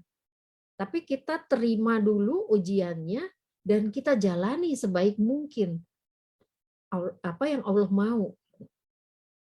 Yes. Pasti permennya dapat, pasti lulus tuh Itu ujiannya. itu bonus lah ya. Bonus Iya. lah ya gitu ya. Ya kalau kita bisa ngerjain semua soal-soal kita, kan kita pasti lulus tuh. Kita pasti Iya. naik kelas gitu. Itu aja pikirnya. Jadi Iya, iya, selesai. iya, iya. Yes, itu juga yang jadi pembahasan saya dengan beberapa teman yang sebelumnya dengan beberapa teman ya dok ya. Jadi kan gini, kita kan menghadapi suatu persoalan gitu kan. Allah kan bilang ya harus ridho gitu kan dengan persoalan kita yang kita hadapi. Itu tapi saya bilang tadi tantangannya kan ridho juga nggak nih pasangan kita dengan persoalan yang sedang kita hadapi. Ridho juga nggak anak-anak kita dengan persoalan yang sedang kita hadapi, ya kan? Nah itu kan jadi ini dok, misalnya kan gitu, dokter misalnya kan, wah saya sih tenang gitu loh ya kan, tapi anak-anak tenang nggak nih gitu kan? Yang dibuktikan juga dengan maaf mantan suami yang nggak tahan kan gitu ya nggak. Nah itu kan eh, gimana tuh dok biasanya menyikapi mestinya gitu ya kan? Kan kalau teman saya bilang saya mau udah ridho gitu, cuman ini pasangan saya nggak ridho nih gimana nih gitu. Gimana menurut dokter ketika menghadapi suatu persoalan gitu dok? Iya. Eh, Istilahnya kita udah emer banget nih dok, cuman iya. pasangan kita nih belum belum percaya banget gitu dok ya kan? Ini gimana nih? Diam panik gitu misalnya dok. Gitu. Mhm. Eh, pada saat bapaknya anak-anak sudah keluar dari rumah, Mm, ya, artinya tinggal saya sama anak-anak kan. iya. Nah, pada saat itulah kita memang bergandengan tangan. eh, saya bilang bahwa kita ini satu paket. Kita ini satu paket dan kita hadapin sama-sama. Meskipun pada waktu itu anak-anak belum besar juga sebenarnya gitu. Mm. Tapi dengan pengertian itu Waktu itu maaf umurnya berapa dok? Anak-anak waktu kejadian yang pertama kali itu. waktu itu masih SD dua-duanya. Oke. Dua-duanya masih SD. Artinya saya nggak mikir jauh ke depan, enggak deh. Saya cuma mikir besok aja, gitu. Hmm, hmm, Besok aja. Dan saya bilang sama anak-anak, yuk kita gandengan tangan, kita jalan bersama. hmm. Kalau ada sesuatu yang kalian nggak setujui dari apa yang Bunda lakukan, sampaikan. Begitu juga saya gitu. Pada saat ada anak-anak yang kamu nggak harusnya begini gitu ya. Itu saya nggak langsung bilang begitu, tapi saya bilang, "Nak, ini ada yang kamu lakukan. Bunda nggak setuju dengan apa yang kamu lakukan."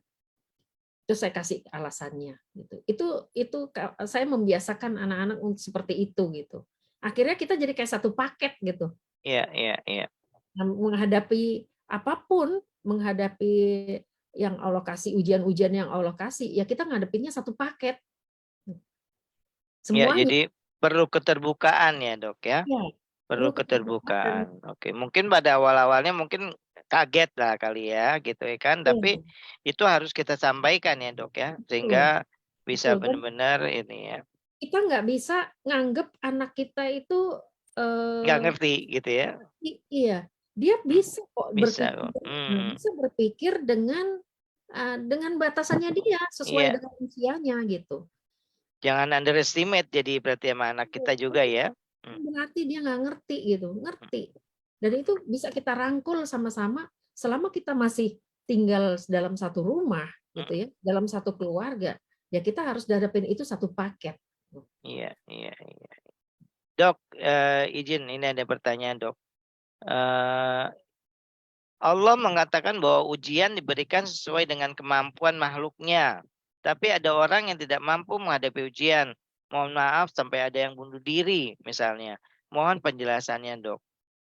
Iya, Hmm. iya. Terima kasih yang bertanya. Sebenarnya bukan orang tersebut tidak mampu menghadapi ujian, Hmm. tapi dia nggak mau terima. Artinya tidak ridho Oh, seperti yang tadi Aiden sampaikan. Gitu. Tidak ridho, bukan tidak bisa menerima, tapi dia nggak ridho untuk menerima. iya, iya, iya, Kayak kita dikasih kertas ujian, udah duduk nih, iya. Hmm. dikasih dikasih soal. Pas kita lihat, saya nggak bisa jawab nih. Terus kita tinggalin pergi. Kita bisa lulus nggak tuh? Nggak lulus, ya. Bisa, orang ujiannya aja nggak kita kerjain gitu. Iya, Jadi bukan kita nggak bisa gitu, tapi kita nggak mau terima itu. Kita nggak ridho buat terima. Gini-gini pernah kejadian tuh sama anak saya juga. hmm. Karena anak saya tuh ya, yang laki-laki itu saya dipanggil ke sekolah. Ada apa? Dia nggak mau ngerjain ujian. Jadi kertas ujiannya kosong. Iya. Dikerjain Oh. gitu. Terus akhirnya dipanggil sama kepala sekolah, ditanya, kenapa kamu nggak mau, kenapa ini kosong nggak ada nilainya gitu. Ternyata apa? Anak saya itu tidak setuju dengan apa yang dilakukan sama gurunya. Hmm. Jadi gurunya ini menegur, bukan menegur dia, menegur anak lain, tapi caranya tidak baik. Hmm. Jadi Nah, protes dalam bentuk tidak menulis soal ya, dan menjawab soal gitu. bilang itu kan guru ya, yang harusnya kita tiru. Hmm. Kenapa dia tidak bisa bersikap baik? Hmm. Harusnya kalau dia mau negur, bisa dong menegur baik-baik. Kenapa dengan melakukan cara yang nggak baik? Gitu. Aku nggak mau menuruti guru yang seperti itu, dia bilang gitu. Begitu dia dikasih surat, kasih kertas ulangan, suruh ngerjain, dia bilang ngapain aku nurutin? Karena kamu aja nggak bisa aku tiru. Allah. Bentuk protesnya. Iya, iya. Jadi bukan nggak bisa, Jadi bukan emang nggak mau ya. nggak mau, Betul. tidak ridho untuk menerima. Pada saat kita ridho untuk menerima, pasti kita bisa kok ngelewatin ujian itu gitu. Ya. Karena udah pasti semuanya tuh udah ditaker sama Allah. Saya masih penasaran, Dok. Masih penasaran dengan persoalan ridho nih. Sekali lagi, sebenarnya kita ridho, Dok, gitu kan nerima persoalan ini gitu loh. Tapi itu pasangan misal gitu, wah gitu kan goyang juga kali, Dok, gitu kan ya nggak kayak dokter awal gitu kan. Iya. baru itu terus si suami tiba-tiba, "Oh saya mau pisah aja sama kamu," gitu kan. Kalau Mhm. kayak kita lihat sekarang ya kemarin misalnya Indra Bekti sama si Atila ya, sama si istrinya itu kan, Mhm. Indra Bekti lagi nggak sehat gitu ya kan, kalau dipikir-pikir kan, nih masa istri ninggalin suami sedang nggak sehat gitu kan. Mhm. Tapi kalau saya pikir-pikir gitu dengan tingkat, ketidaknyamanannya seseorang yang sedang stroke gitu ya, saya pikir kalau memang nggak kuat agamanya memang bisa jadi gitu dia yang, nggak inilah ya, nggak Mhm. baik gitu terhadap pasangannya gitu. Nah, itu saya bilang tadi, Dok, ini persoalannya dibalik nih, misalnya indra bektinya udah ridho gitu kan, tapi emang nggak cepet sembuh gitu loh misalnya kan, Dok. Terus ini si istrinya, "Lama banget sih lu sembuhnya," gitu ya kan. Wah, gue udah nggak kuat nih. Nah kan gitu Dok, istilahnya kan. Apa nih yang bisa dihadapi oleh si orang yang sudah ridho ini gitu loh. Apakah ya udah itu termasuk ujian kali ya Dok ya? Termasuk ujiannya orang itu juga kali ya untuk, menerima hal ini gitu ya. Gimana Dok? Iya. Setiap orang itu punya ujiannya masing-masing ya. Iya, Dan pada saat kita dalam satu lingkup keluarga, antara orang satu dengan lainnya, ya antara suami dengan istri, eee, orang tua dengan anak, anak dengan orang tua gitu, si adik dengan si kakak, itu sebenarnya satu orang adalah ujian buat orang lainnya, gitu. Itulah terumbu karang. mmm, Jadi di situ justru kita diuji gitu sebenarnya. Kita bisa nggak terima ujiannya, anggota keluarga kita itu adalah ujian kita juga ujian gitu. kita juga ya. Iya, ujian kita juga. Iya iya. Jadi, kita mau Lolos nggak kita di bareng-bareng situ apa ya? enggak? Heeh, kita mau lulus bareng-bareng apa enggak? Iya iya. Ya itu kita satu paket. Kalau kita udah satu keluarga itu kita satu paket. Kalau kita Iya bisa ngelewatin itu bareng-bareng, karena pasti satu orang, setiap orang itu adalah ujian bagi orang lainnya. iya iya. Sama anak kita apakah selalu mulus? Enggak juga gitu ya. Iya, betul. Kadang dia, ada nakal-nakalnya. Itu kan Mhm, ujian juga iya, sebenarnya. mhm, Meskipun, bentuknya macem-macem ya, iya, itu ujian. Ya kayak, ya contoh kecil yang tadi aja gitu ya, anak saya nggak mau nggak mau ngelakuin jawab itu, ulangannya gitu. Itu kan juga ujian gitu. Apakah pada saat itu saya meledak di depan anak saya, marah-marah, tanpa saya mau dengarkan alasan dia apa? Ternyata dia ingin menarik perhatian si kepala sekolah supaya lihat bahwa, "Nih loh ada guru gurunya kamu," nggak benar ya, gitu. mhm, Tapi kan dia nggak mungkin menyampaikan itu sebagai anak-anak, iya, gitu. Ternyata dengan dia tidak mengerjakan ulang itu menarik perhatian si kepala sekolah, gitu. mhm, Akhirnya ketahuanlah bahwa perilaku guru itu tidak baik, gitu. iya, Itu luar kan biasa, ujian, ujian mhm, setiap orang adalah ujian bagi orang lainnya, gitu. iya Apalagi iya dalam satu lingkup keluarga. Kalau kita bisa menerima ujian itu dan melewatinya bersama-sama, ya kita lulusnya bareng-bareng tuh. iya iya iya iya, kemarin ini bilang kan kita lagi, ngobrol-ngobrol lalu teman saya bilang, "Saya udah ridho nih Aiden, jadi percaya gitu, suami istri saya percaya bahwa untuk mendapatkan rezeki itu emang, dengan cara jalan tobat kan gitu ya. Lalu saya bertobat gitu. Tapi pertanyaannya, perusahaan saya yang ada 50 orang itu pegawainya, itu dia ridho nggak katanya kalau saya sampai nggak dapat kerjaan katanya, karena saya udah nggak terlalu ngurusin tuh perusahaan gitu kan. Mhm. Nah, ini saya ridho gitu loh kan, tapi itu pertanyaannya orang-orang itu mau makan apa gitu kan. Nah, saya bilang, "Iya juga ya kan," gitu, dan berarti itu memang ujian salah satu dari ujian-ujian kita juga ya, Dok, Tiffany itu kayak gitu ya? Iya. Dan, balik lagi kita itu bertanggung jawab atas diri kita sendiri gitu. Mmm, iya iya iya iya. Kita eee, ad ada saat kita apa ya, betul kita satu paket dengan yang lainnya. Kita itu dalam satu setiap terumbu orang karang gitu ya. orang lainnya gitu ya. Hmm, hmm. Tapi tetap kita bertanggung jawab atas diri kita. Jadi kita juga tidak bisa menyalahkan yang di luar diri kita terhadap apa yang terjadi pada diri kita. Gitu. Dan jangan pernah khawatir ya, kita nggak bisa hidup karena eh, itu ya kayak apa namanya, hmm, ya kayak nggak ada kerjaan gitu ya. Tiba-tiba nggak ada pekerjaan, harus keluar dari satu perusahaan gitu ya, di PHK lah ya gitu ya. Iya. Hmm, Terus, wah gimana saya bisa hidup nih? hmm, Pasti bisa hidup. Kenapa? Allah tuh udah jamin rezekinya orang gitu. iya, Tinggal kita mau menyesuaikan apa enggak gitu. iya. Pada saat itu kita punya uang, uang yang ada di kita itu cuma bisa buat beli bubur semangkok. Ya Hmm, udah makan bubur semangkok gitu. Nggak iya, usah berharap beli pecel lele gitu. iya.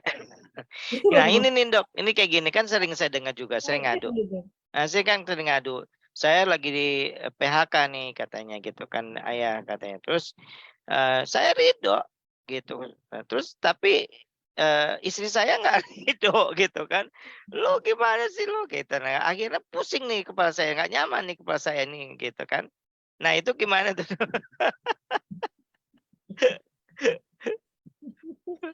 Apakah itu bentuk ujian lagi ya sebenarnya ya dok ya buat kita Ujian ya? lagi Ujian dan lagi ya. iya Menghadapi bagaimana menghadapi pasangan yang seperti itu tujuannya ya. betul, iya. Iya Karena iya iya. setiap itu pasti pasti, itu menjadi ujian bagi orang lainnya gitu ya. Hmm, Ya, kembali lagi, ke Allah lagi lah. iya iya iya. Nah, Baik, Dok. kalau masih Waduh. kalau masih ada embel-embel tapi, artinya belum ridho, bener. Iya iya iya iya. Wah, menarik sekali dan saya rasa, teman-teman yang pendengar juga mungkin ada yang gregetan juga, ada yang mau tanya mungkin, tapi saya lihat udah jam 9:30 nih, Dok, mungkin kita, karena nanti malam apa, ada kita juga banyak yang ada yang sholat, tengah malam juga dan, waktunya mungkin untuk beristirahat buat kita. Eee, Bapak Ibu sekalian, saya sengaja, masukkan Bapak Ibu sekalian, teman-teman sekalian di satu grup. Harapan saya nanti teman-teman bisa nanya di situ, ya. Bisa saling sharing di situ, apa sih persoalan teman-teman, sehingga, nanti, apa namanya, ya iya nih mau tanya banyak, ya Udah oke. banyak. Ya, mmm, apa namanya, silakan nanti disampaikan di sana, untuk kita bisa, banyak diskusi lagi di sana. Harapan saya, ya apa yang nanti ditanyakan di grup itu cukup di situ saja ya, jadi nggak sampai diceritain lagi. Oh waktu itu apa namanya, mungkin ada satu, yang bisa disampaikan, sebelum disudahi, Dokter Kris silakan. Ya, baik teman-teman. Eee, Teman-teman mungkin sering dengar Pak Nas bilang, kita ini makhluk ajaib. Percayalah teman-teman, kita ini, kita memang benar makhluk ajaib gitu. Kita diciptakan sebagai makhluk yang suci.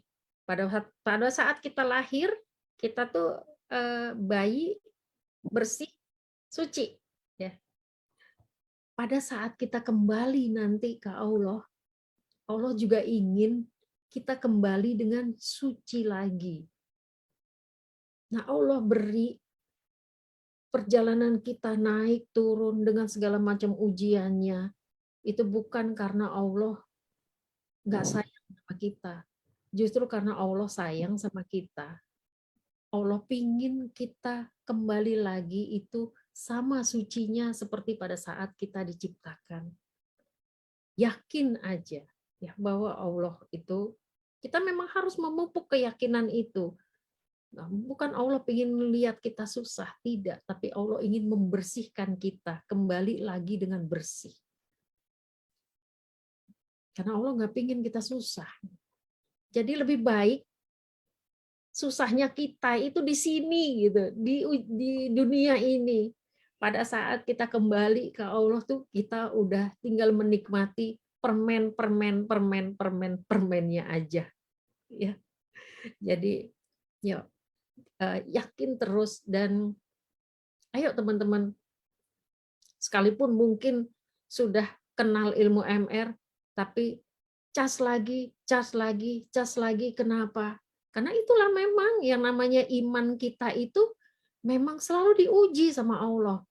Untuk Allah tuh benar-benar yakin bahwa pada saatnya nanti kita sudah bersih kembali lagi dengan suci yang sebenar-benarnya suci untuk menikmati permen yang dihidangkan sama Allah nantinya. Dan itu kekal. Itu tujuan kita. Yes. Mohon maaf lahir batin ya teman-teman. Kalau ada yang tidak berkenan, insya Allah kita bisa memetik pelajaran dari ini semua. Ya. Terima kasih Dok, penutup yang keren sekali. Jadi ibaratnya kalau kita terlahir dalam keadaan suci, lalu mungkin ada coretan-coretan yang tidak baik gitu selama hidup kita, dan Allah sengaja kasih kita peringatan-peringatan lagi sama kita untuk kita bisa mensucikan lagi buku kita, sehingga ketika menghadap Allah nanti kelak kita bisa husnul khotimah ya. Kita bisa kembali dalam keadaan suci. Terima kasih Dok atas perhatian, dan terima kasih yang sangat besar kepada teman-teman semua yang mau bersedia malam ini hadir, tekun mendengarkan gitu ya. Saya mohon maaf karena teman-teman bentuknya kita hanya satu arah gitu ya. Tadi saya baca banyak sekali pertanyaan atau apa yang mohon maaf belum bisa saya sampaikan karena waktu juga yang memisahkan kita. Dan insya Allah amal ibadah teman-teman untuk belajar ini itu sudah dicatat sama Allah sebagai amal ibadah yang bisa membantu kita untuk menuju ke surganya. Demikian dari saya. Kita tutup dengan doa kafaratul majelis. Subhanakallahumma wa bihamdika asyhadu an la ilaha illallah anta astaghfiruka wa atubu ilaik. Terima kasih sekali lagi Dr. Chris, terima kasih semua teman-teman. Sampai di sini, sampai ketemu lagi di pertemuan kita hari Sabtu di Hotel Golden Tulip Tangerang. Dan bagi yang belum bisa, nanti kita akan bertemu lagi dalam acara yang lain dengan tokoh-tokoh yang lain di malam-malam yang selanjutnya. Billahi taufiq wal hidayah. Wassalamualaikum warahmatullahi wabarakatuh. Salam satu sama terhubung.